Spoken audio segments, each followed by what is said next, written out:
Talking God with Uncle Luke. Today, common sense. Come on in, let's check it out. Luke chapter 20, verse 19 to 26. All the bubbas of the world, we got one mission in mind. Welcome to the Biblical Channel. We're always glad that somebody is showing up because it is our perspective that people need to talk about God more, not less. And talking about God in a way that enlivens the conversation and heightens our sense of philosophical reality in this world that we're living in to the point where we're just feeling good, living good, that kind of stuff. That's what we're on to in the Biblical Channel. We ain't here to make somebody feel bad. We know that the gospel of Jesus Christ makes everybody feel good, that the biblical message from Genesis to Revelation, John the Revelator, all of that is the best material to raise the banner of your humanity to the level that God expected it to begin with, and to enjoy God and to love him forever. That's the whole point. To read your Bible, to say your prayers, to get together with other human beings and talk God. That's what we're trying to help you to do better, everybody to do better. Sit back, relax, let's have a conversation with God. And all of the biblical writers should be seen by us as like our aunts and uncles. So we got Uncle Luke here. Uncle Luke is telling us great stories because he saw this whole thing play out. And so I trust him. I really don't think that Peter, James, John, Matthew, Luke, all these characters, Mary, I don't think they got it wrong.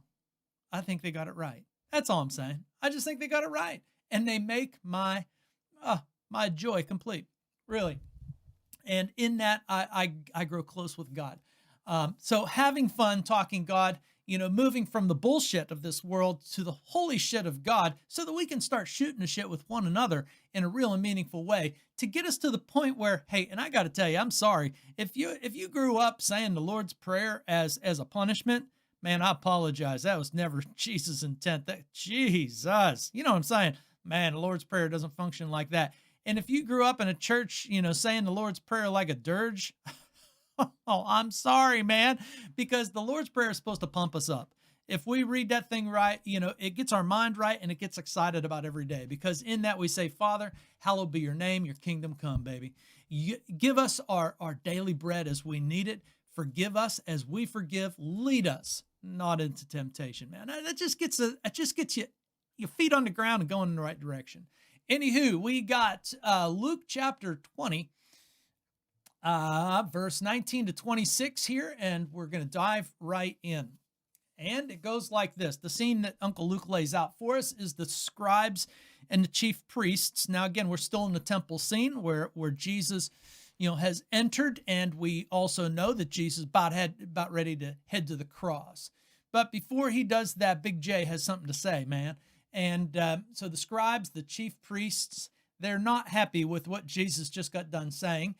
They feel like he accused them of nefarious works, which he did completely. So if you didn't catch that last week, catch it. Go backwards and check out last week. Anyhow, they perceived that he told the parable against them, but they feared the people. Jesus had the people on his side. I'm always, just think about that for a minute. Jesus had the people on his side, and they feared that. So they didn't want to go against the people. Think about that too. So they watched him, and they sent spies who pretended to be sincere, that they might catch him in something that he said, so that they could deliver him up to the authority and jurisdiction of the governor. They asked him, "Oh, teacher, we know that you speak and teach rightly and show no partiality, but truly teach the way of God. Is it lawful for us to give tribute to Caesar?" Big J, huh? Is it? Jesus, not fooled by this little trap for a second, he understands they're trying to be clever, crafty. And he says, hey, show me a denarius, which is just a Roman coin in the day. And, so somebody flips him a coin. And Jesus says, Big J says, whose likeness and inscription is this? Well, they say, Caesar's. And Big J says, well, you better give it back to him. Render to Caesar the things that are Caesar's, and catch this, God the things that are God's. And they were not able to catch him like they had hoped, but instead they went away marveling at the answer, and they became silent. What do we say about that? Okay, that's our scene. Great, awesome scene. One of my favorite scenes out of the Bible because, in my perspective, in my reading of the whole Bible many times, and, putting together a degree, that included Hebrew and Greek and all of that, I came away with the impression that God is always funny, especially if you can laugh at yourself as a human being.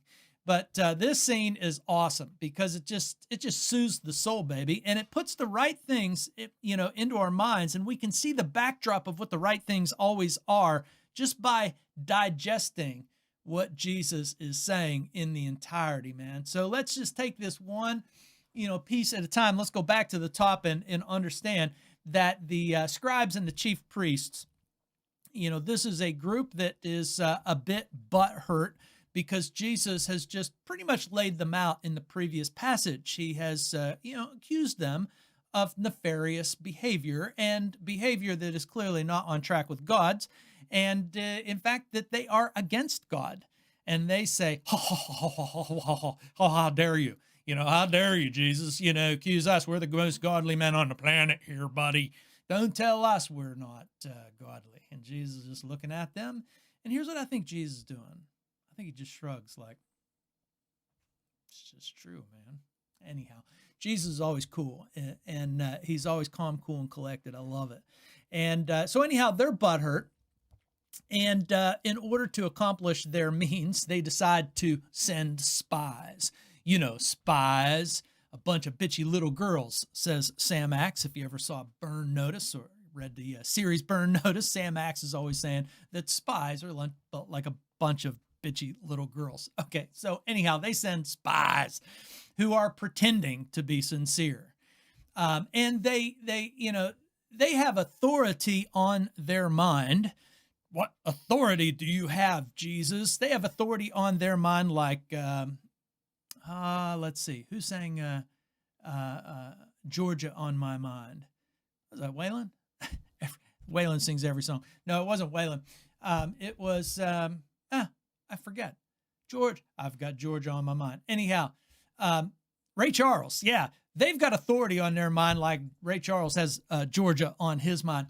Anyhow, authority is apparently on their mind, but the authority that they have in mind is an authority that they plan on using against Jesus. And let's just stop and pause and say this. People who use authority to actually punish their adversaries are the worst people on the planet. Yes, let me say that again. The worst people on the planet are not necessarily the murderers. It's the people who use government to punish their adversaries. I don't know about you or the world as you see it, but I see a world that is increasingly trying to use government to punish their adversaries. This is bad news for us living in today's marketplace. It's not good news, but it's the way humans roll, baby. It's the way that humans like it, it seems. It's the way humans do it. They are always establishing more authority so that they can use that authority to punish their adversaries, anybody who thinks differently than them. Some people accuse Christianity of this, and I'd say maybe and probably at little, episodes, but on the whole, there has been no group that has been positively affecting humanity more than the Big J followers, if you follow me. So anyhow, this authority on their mind also brings to our minds, who really does use authority better? Is it us as human beings, or is it God? And if you are capable of saying it's God, then you're right, man, because God has all of the authority. God has the ability to wipe us out. God created the place, and he can take us out of the place, but yet God uses his authority to actually be patient and kind with our nonsense and with the mess that we make and the calamities that we create. That's how God uses his authority.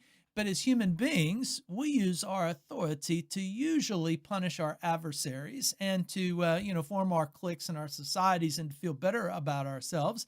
And consequently, human beings have done a terrible job at government, but we're suckers for bad government, baby. Power corrupts people. Everybody knows that. That's common sense, baby. It's common sense that power corrupts people. And the Bible has always stepped in to remind us of just that fact, that there is only one authority that is uncorruptible, and that is God. God judges correctly and rightly and lovingly, mind you. Human beings, not so much. Human beings, power corrupts people. We're all sinners, and consequently, the authority that we set up here on earth is always corrupted in some form or another. I always love that expression that the worst form of government is democracy, except all of the others. All of the others are tyrannical, terrible, awful in every way. Yeah, democracy is lacking on a lot of levels because it's human beings still in the middle of it. However, power to the people, as far as I'm concerned, I will always rather live with the mess that people on the whole make than the mess that, a tyrannical government makes. And I don't know about you, but I just feel like the difference between when I was growing up and the difference now runs along those lines. I feel like, the society that I live in now is more about, people under the authority of government here in the United States than it is about people over the authority of government like I was growing up. Now, I know it wasn't perfect then, and we all have this kind of rosy, attitude towards, however we were raised. But it just feels that way to me. It feels like the authority of government is getting worse and worse, and it never, well, I digress. Let's get back into the Jesus scene that we have here. Big J is comfortably handling their trickery. These guys want to talk authority from the beginning. This conversation about authority started way back, several passages ago. And so we're still kind of on this subject of authority. And Jesus is really going to drive the nail home with what comes up. We see that these guys, are pumping sunshine before they, stick the knife in. Teacher, we know that you speak and teach rightly, and show no partiality, but truly teach the way of God. Now, they don't believe this, but they're pumping sunshine so that they can perhaps get to the backside and stick the knife in. And again, this is what makes the Bible so endearing to me. What makes the Bible so endearing to me is how ruggedly it is honest about the way that we behave, the true way that we behave. And I know you know, and maybe you have been, because I know and I have been that person too. I have been the person who pumps sunshine so that I can slip the knife in the back. And I have been the recipient of the knife in the back when people are pumping sunshine.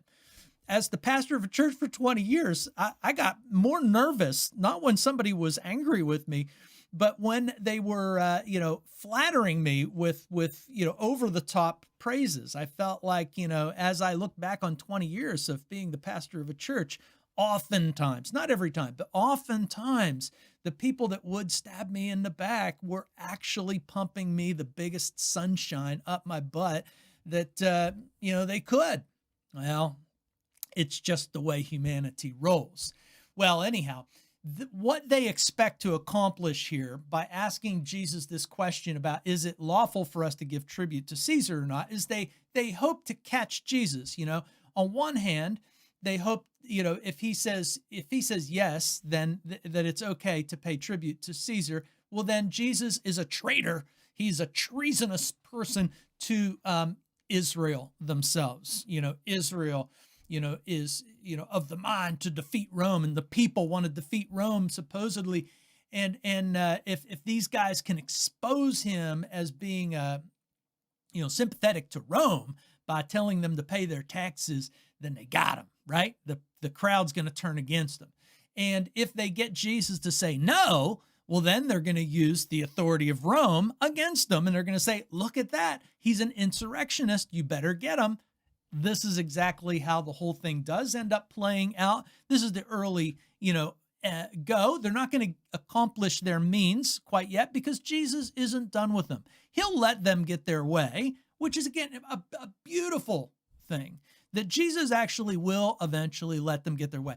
It's not as though their trickeries were so good that they finally get Jesus. It's just that when Jesus is ready to give in, you see, he already has in mind, and he has said this, that he's going to the cross. He's going to die.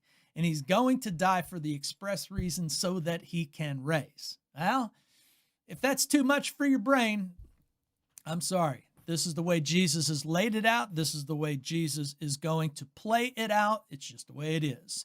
So they hope to either expose him as either a traitor to the people of Israel or a traitor to Caesar himself. But Jesus just shrugs again. Have you ever read the book Atlas Shrugged? I've always appreciated the angle there that Ayn Rand takes. Big fat book though, man. It takes a long time to read. A friend of mine, how about this? I run into an old buddy who is a lifelong friend, and we hadn't seen each other for a long time. And I said, hey man, at this point in your life, what do you feel like the best book that, has affected your life? He said, Atlas Shrugged by Ayn Rand. I said, you know what? I've never read that. I'm going to read it. And so I got a copy. It's like 1,200 pages. It's nuts. Anyhow, I do appreciate, the premise and of Atlas Shrugging, because, well, I won't spoil it for you. But in this case, I think that Jesus just shrugs. Their cleverness is not as clever as they think it is, and that's how it ends. They end, not in catching Jesus, but marveling at his answer and saying to themselves, what do we do with that? Which is hilarious, especially when you think about who Jesus thinks he is. Jesus thinks that he's God, and this makes the scene even more funny and pointed. Pay attention, son. You're going to learn something here. So the way that Jesus answers the question gets to the point that he really wants to get to, and that is he's going to move the conversation of authority to the image or the likeness. Okay? And the image or the likeness that Jesus is really after is not the image of Caesar that's on the coin, but the image of man, which, okay, wait for it, is the image of God on all of humanity. So Jesus wants to talk about authority too, but he really wants to bring his own Genesis chapter 1 understanding to the table. And that is, if we're going to talk about authority, then we need to sort out what is man-made and what is God-made. And what is man-made is government. And what is God-made is planet Earth and human beings. That's right. Genesis chapter 1 establishes this beautiful picture that God is the maker of the earth. And not only is he the maker of the earth, but he makes human beings a very special, thing in his creation to bear his image and to bear his likeness, to actually go about his business that he intended. And this is the beautiful setting that Genesis chapter 1 opens with. And that helps us to get pumped up about our life, that we live in God's world and we have a very special place that God intended that we would rule this world the way that God rules this world. That's a wonderful thing to hear, man. I like it. I love it. And that if you read on into Genesis chapter 3, you find out that we're the ones who make a mess of it. It's not God who makes a mess of it. But the one thing that is man-made is government. And so here's the reality. Jesus, okay, the man Jesus literally does have the world on his shoulders like Atlas does, because he is the creator. That's who he thinks he is. I'm going to go with him. That's who John thinks he is. James, Peter, Matthew, Luke, Mary, all of the characters, they see it, they get it, they know who Jesus thinks he is, and they think that he is right. And so in our reality picture here, Jesus having this conversation with these, people who think they're clever. They're looking at the one who really does have the world on his shoulders. He is the real Atlas, and he really does shrug at their answer. It's child's play. He says this image on this coin, well, you better give it back to that guy because it must be important to him, right? I mean, it's very playful, very funny. Jesus, is handed this coin saying, oh, is it, oh no, he's handed this coin because he's asked for it. And he says, hey man, who is that? Caesar. Everybody knows it's Caesar. He says, we better give to Caesar whatever is his. His name's, his face is on it, man. You better get it back to him. But before you give that back to him, which you should, he said, you better consider the things that God has made. So Caesar has, apparently made this coin. He put his face on it. But then there's the things that God has made. So you better work that out. And that's what Jesus is doing here. He's saying you better work out what is truly man-made and what is truly God-made. And if you understand that you are God-made, then you better give yourself to God. If you understand that the planet that we're living on is God-made and that you are God-made, then you better get yourself all on board. And I mean all on board. And this discussion about paying taxes, I guess, is chump change compared to the bigger conversation and the bigger reality of, are you man-made or are you God-made? And I think that humans are infamous for actually cheapening our own status in this world by not seeing ourselves as made in the image of God. Male and female, both made in the image of God. And so what Jesus does here is he puts government in its rightful place. And he puts us in our rightful place. He takes us just with this simple little question saying, whose image is this? To the world of Genesis chapter 1, where we should be asking ourselves, whose image are we? Whose image are we bearing? Not whose image is a coin bearing, but whose image are we bearing? So here's the thing. On one hand, God is telling us through Jesus that, yeah, we should pay our taxes and obey the government. Not because God made it, not at all. See, the Bible is the perfect setup for understanding that there is no government that is God-made except God himself, okay? But God has an idea of government that he gives us in the Bible that we may be surprised by. So on the one hand, God tells us, yeah, you better pay your taxes and obey the government, but what's the reason? The reason is because it will punish you if you don't. Nobody wants to be punished. And I don't know about you, if you ever thought about not paying your taxes, I'm telling you, you know that you are, tiptoeing around the beast who plans on slaying you if it finds out. Government is a punisher, baby. Government, and what government really is about, is punishing those who are its adversaries. And this is kind of the reality of our common sense. Our common sense tells us that God is really the only government that matters. All other governments have a tendency to come and go, and it may take them hundreds of years to come and go. But governments come and go because they are man-made. There is no government here on earth that is going to make it into eternity. No way. There's no money here on earth that's going to make it into eternity. No way. And money is just government. I don't know if you've ever thought about that, but money's not real. Money is a creation of government to control people. And I'm not saying it's all bad. I'm just saying it is what it is. It is government. Money is government. It's a way of controlling the people. It's not an eternal thing. And if we don't obey government, we will be in trouble. That's the way all governments, even democratic governments, go. So anyhow, the common sense is that the only government that really does matter is God's. And here on earth, God's form of government, according to Genesis chapter 1, is the man and the woman that he creates equally out of his own image. And he creates them to become one. And when they become one, yeah, they become husband and wife, but they become mums and dads. And they're going to have more males and females who God says is made by him, like you and me.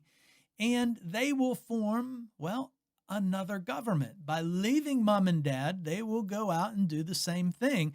The only government that God is truly interested in here on earth is the government of the family. It's even the way that God ruled Israel. If you really read the Bible truly, you'll find out that God didn't set up some crazy form of government. He set up a government of family. And that the gathering of God's families was set in terms of the bigger family. Even church, as we are told, is just a meeting of the families of God, and it takes on the shape of a family of its own. That a family that's kind of adopted in nature. This is the way that God sees the world in which we live in. And this is how he governs the world in which we live in. He governs through the family. He does not govern through the United States. He does not govern through Hamas. He does not govern through the, any government, the People's Republic of China, the Russia. He does not govern with our forms of government. He governs through the family.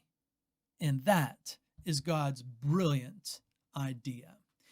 And all of this reminds me, I used to teach, middle school U.S. history, and I loved always getting to the point where we could talk about Thomas Paine and the little pamphlet that he created, Common Sense.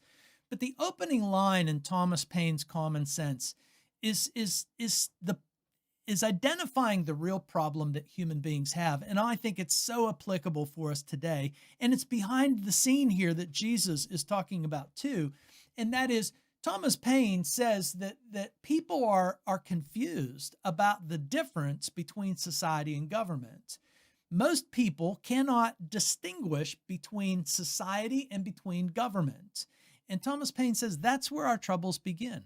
We don't know the difference between society and government. But he says, but there is a difference. It's a massive difference. Society is produced by our wants and our joys and our hopes and our concerns. Government is produced by our wickedness.